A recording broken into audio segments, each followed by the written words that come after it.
ئازیزان دووبارە سڵاوتان لەبێت لەگەڵتانە بەردەوامین و وەکو ئاماژەشم پێکردەوەری سودی ئەمڕۆمان خانمە شاعیرێک و خانمە نووسەرێک لەگەڵمان ئابێت کە ئەمڕۆی کورسات مەگەزین پڕ ئەبێت لە شعرەی جوان لە وتەی جوان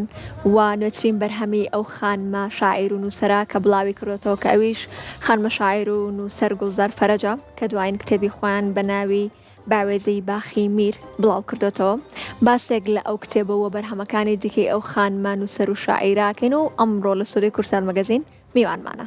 بەخێر بێ خاتون زۆر خۆشحاڵ بووین کە ئەمڕۆ لەگەڵمانە بوویت. ڕێز و سڵاو و خۆشەویستیم ئەوینم بۆ تەواوی ئازیزان لە هەر کوێکی دنیا و بۆ ئێوەی ئازیزیش. زۆر سپاس خاتۆ گوڵزار سەرەتامەیە پیرۆزبایی بڵاوکردنەوەی نوێترین کتێبت لێ بکەم کە بڵاو کردێتەوە جا حەزەکەم باسێکی کتێبەکەمان بۆ بکەین ناوەڕۆکی کتێبەکە باوێزەی باخی میر باسی چیەکە ناوەڕۆکی کتێبەکە زیاتر بەگشتی باز لە چیەکات؟ بەڵێ سەرەتا سپاس بۆ ئەم دەرفەتەی کە بە منتان بەخشی کە باز لە کتێب و ناوەڕۆکەکە بکەم. ئەم کتێبەی من لە دایک بووی هەڵەبجەم هەڵبەت ئێمە هەریکێک لە ئێمە خۆشەویستی و ئەوینێک و نۆستالژیاکی بۆ ئەو شوێنە هەیە کە تای لە دایک بووە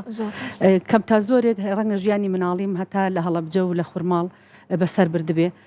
بەڵام ئێستا ئەوە وا ناکات کە من یادەوەری و هەموو ناخۆشی و خۆشیەکانی ئەوەی لە یاد بکەم هەموو کات هەر لە یادما بووە کوچە و کۆڵان و هەموو شوێنەکانی ئەو شوێنی کە من تایە ژیاوم هەر بۆیە چەند شعرێکی زۆرم لەلا گەڵاڵە بوو بۆ ناوێکی خۆش گەڕام بۆ یعنی هەڵەبجە هەموو شوێنەکانی خۆشە خورماڵ گوڵعنبەر ئەوانە هەموو شوێنەکانی خۆشە بەس بەلای منەوە باخی میر لە هەمیان جوانترە. باوێزەی باخی میر باوێزە ئەو میوە شیرینچکانەیە کە لە باخەکە ئەکەوێتە خوارەوە لە مەوپاییزا بڵین قەیسی و قۆخۆ ئیتر چوزام هەڵوژە و ئەوانە باوێزە ئەو میوە شیرینچکانێک کە لە باخەکە ئەکەوێتە خوارە باخی میریش جوانترین باخە کە لە هەڵەبجە و شنوێرە بەسەریا ئەروانێ. دەستە خۆش بە خاتۆ گوڵزار ئاماژەت بۆ کرد کە کاتێک لە خورماڵ بوونەوە لە هەڵەبجە بوونەوە دواتر هاتون بۆ سلێمانی بەڵێ ئەو گۆڕانکاریە چ کاریگەرێکی لەسەر ژیانی تۆ هەبووە؟ بێگومان هەر یەکەمان شتێک هەیە کە هەموو کات بۆی ئەنووسێت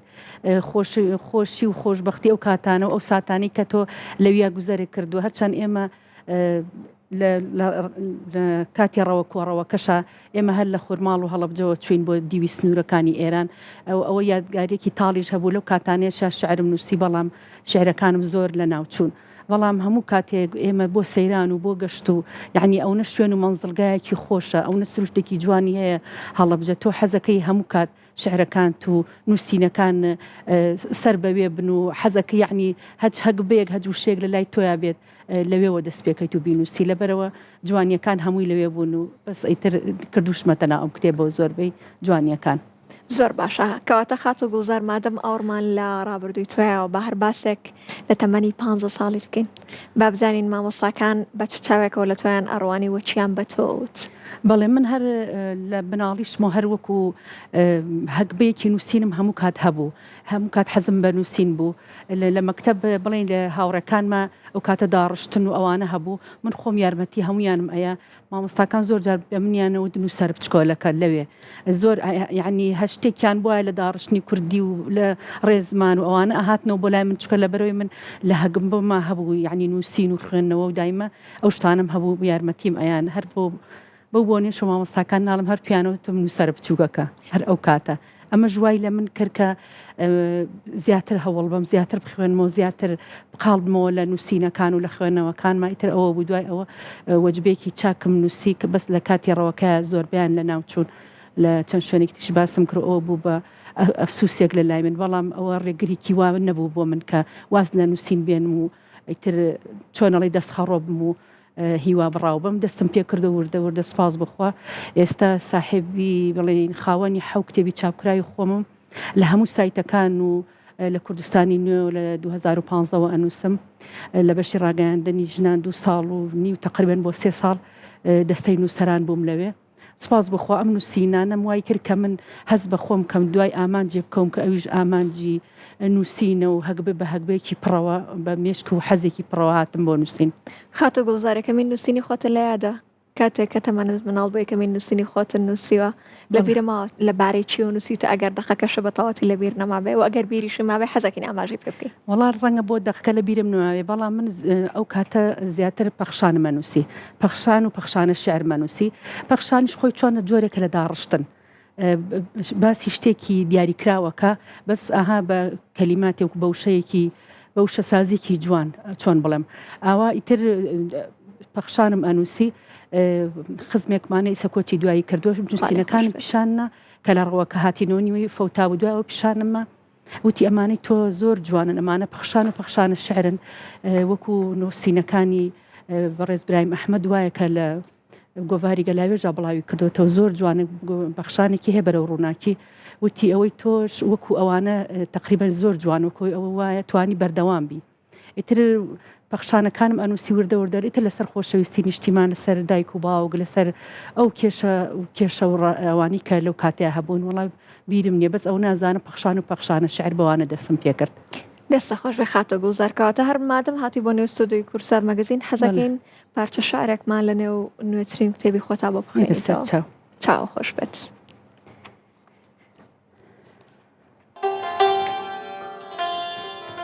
شعرێکم هەیە بۆ سلێمانی بەس بە هەر حەزەکەی وەی هینیش بخوێنمەوە فەرموومان خۆشە تەنها بە یەک شعر وازە لێ ناهێن. باخی میر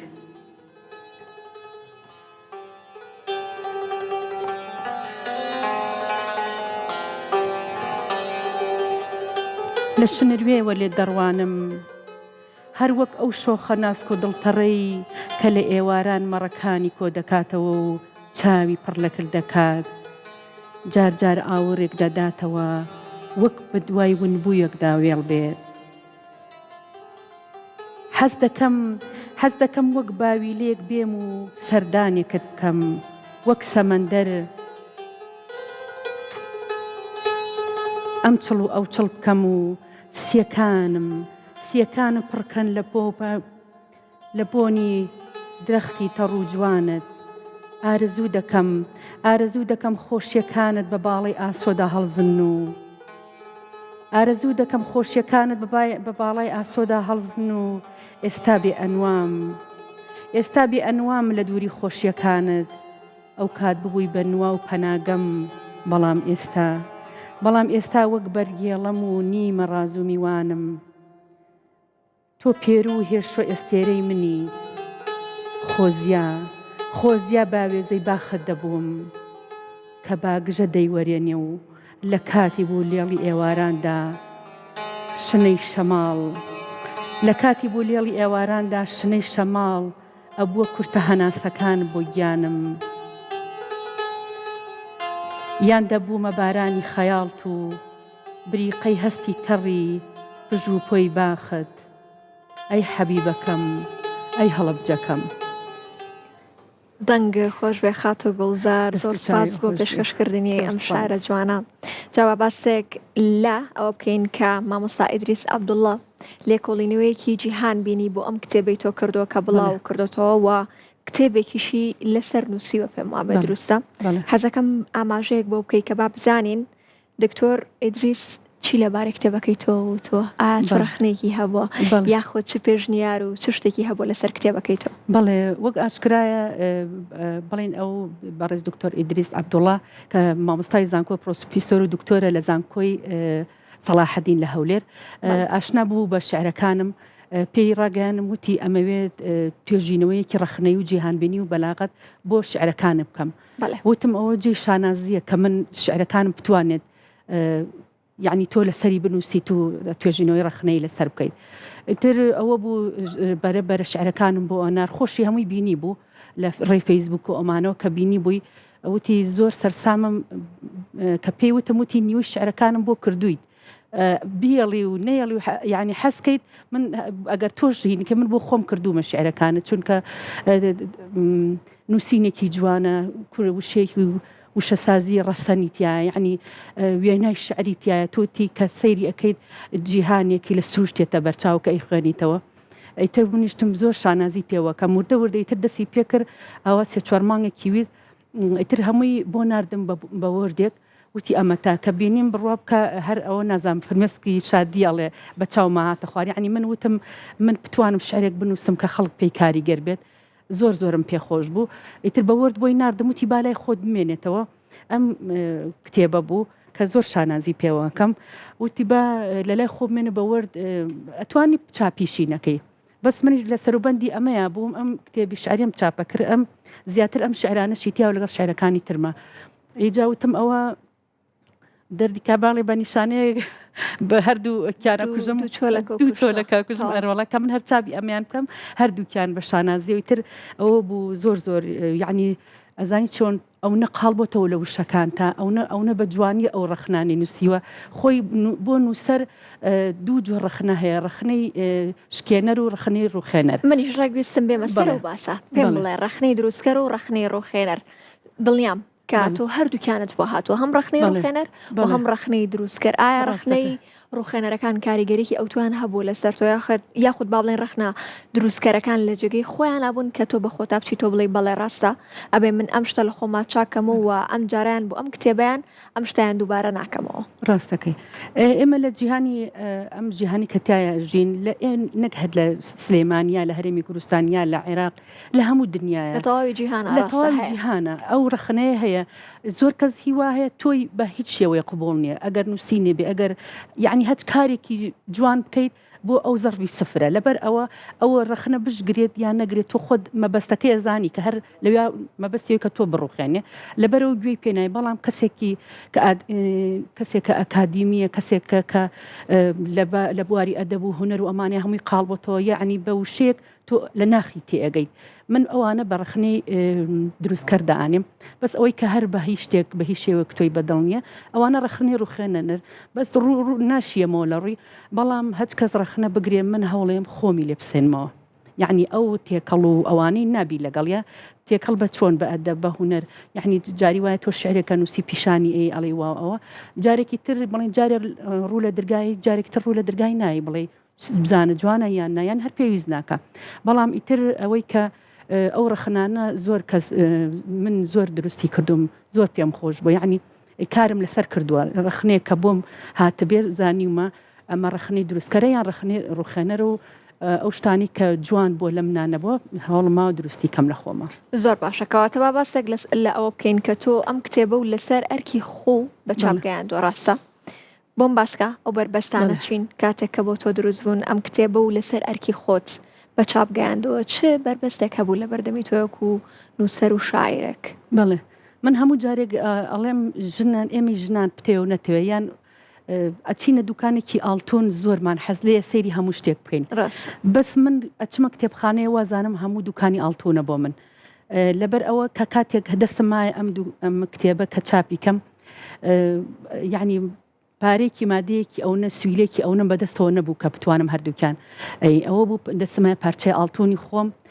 کە بازنەکانم بوو فرۆشتم بۆ هەردووکیان یعنی بەس وام ئەزانی کە ئەو ئاڵتونە فرۆشتۆ ئاڵتونێکی جوانترم کرۆ بەخۆمەوە ئەمنە بەلامەوە خۆش بوو ئەم دوو کتێبە خاستان ئەمەشیان کە یعنی ئەم کتێبیان کە باسی ئەوەیە کە وردەکاری قاڵبوونەوەی تایە یعنی بەلامەوە زۆر گرنگ نەبوو بەڵێ لە لای ئێمە نووسەری ئێمە ئێستا بەدەست ئەوەوە ئەناڵێنێ کە ناتوانێت کتێبەکانی چاپکات یعنی هیچ لایەنێکی وانە داوام لە حکوومەتی هەرێمی هەیە کە یارمەتێکی ئەو خانمانە بە تایبەتی کە ناتوانن چکە زۆر بەمان هەیە کە لە ناخیا زۆر شتی جوان هەیە بەڵام بجێیەک نییە یان پارێکی وای نییە هیوادارم لایەکیان لێ بکرێتەوە ئەوانی کە بەڕاستی و بە جددی ئیشەکەیان جوانە ئەو کاتانە یارمەتیان من دەستگیرەوەیان کویان بن ئەوە بەرەو ئیشی جوانتر ئەڕۆن ئەوانیش لەلایەکەوەم کارێک تۆ دڵخۆشکەرە لەلایەکی دیکەوە ینی جێگەی داخەتۆ پارچەی ئاڵتونی خۆتە فرۆشتە بۆی کتێبەکی خۆتی پێ بە چاپ بگەێنی جێگی دڵخۆشەکە ئەوەیە بێگومان کە کتێبەکە و بە چاپ گەیاندووە هیوای سەرکەوتنە بۆ خوازین و هیوادارین بەردەوام بیت و ئەم جاران بۆ کتێبەکانی دیکەت پاڵپشتێکی دارایی هەبێ بۆ کتێبەکانت بە چاپ بگەێنی جا حەزەکەین گوێبیستی شعرێکی دیکە بین بە چاوان بە سلێمانیش بێ بەش نەکەین کە ڕۆحی خۆمانە ڕۆحی هەمومانە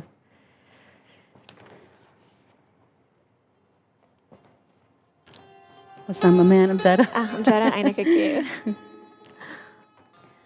سلێمانی سلێمانی شاری شاران ئەی شاری جوان ئەی جوانترین دڵدار ئەی شاری زانا و پڕ لە خوێندەوار ئەی گوڵاڵەی نواڵی کوێستان مایەی شانازی هەموو کوردستان کە زەباو شنەی بای بەهار ڕەگی ژیانە بەخشێ لە دەشت و نزار هەر بەو هیواوەوە بە بیلبیلەی چاو لێم داوا ئەکەی شعرێک لێم داوا ئەکەی شعرێک وەک خوناوەی باران وەک سرتەی نەوباران ناسکتر لە خەیاڵ ئالوودە بە ژیان ئەی پەلکە گوڵی تینووی ئەی پەلکە گوڵی تین و بۆ ئازادی بەسەر چەمی جوان تا ئەکشێ لاوان تەمەنی لاوانت وەک ئەسپی سەرکێش و بێجڵەون هەردەم ئەی شاری جوانم تیشکی هیوای ژین ئێمەین ساڕێشکەر بۆ زامی دەروون ئاسۆی ئەرخەوانیت لە پێش چاومانە وەک مرواری ئەدرەوشێتەوە ناوی شیرینت تریفەی مانگە شەوی هاوینت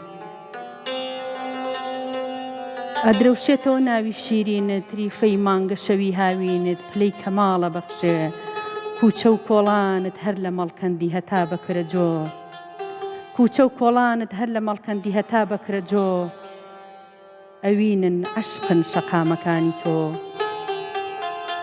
وەک پورەی هەنگ دەورمان لێداوی کام نازدار شۆخ و شەنگ جوانە وەکو تۆ تەمانمان لە پێناوت وەک گەڵای پاویز با بڕوا هەردا و هەر هەتاوە دێنین ئاواتی جوانی تۆ نەورەس ناگا بە هەوارت پارچە هەور هەناسەتە و مێژووی نەمریشت هەر ڕێگای خۆی دەبڕێ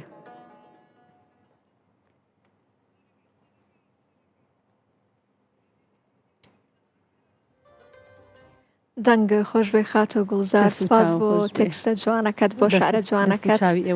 بۆ شارە جوانەکەمان سلێمانی زۆر سپاسمان لە پێناوی خۆمان فیدا بێگومان زۆر خۆشحاڵ بووین کە ئەمڕۆ لەگەڵمانە بوویت بە هیوای بەرهەمی زۆر جوانتر و باشتر گەورەت کردین کە ئەمڕۆ لەگەڵمانە ئازیزی من سپاس بۆ بەستەکردنەوەی ئێوەش سپاس بۆ تۆش قوربانم زۆر سپاس ئازیزان بە یارمەتی هاوکار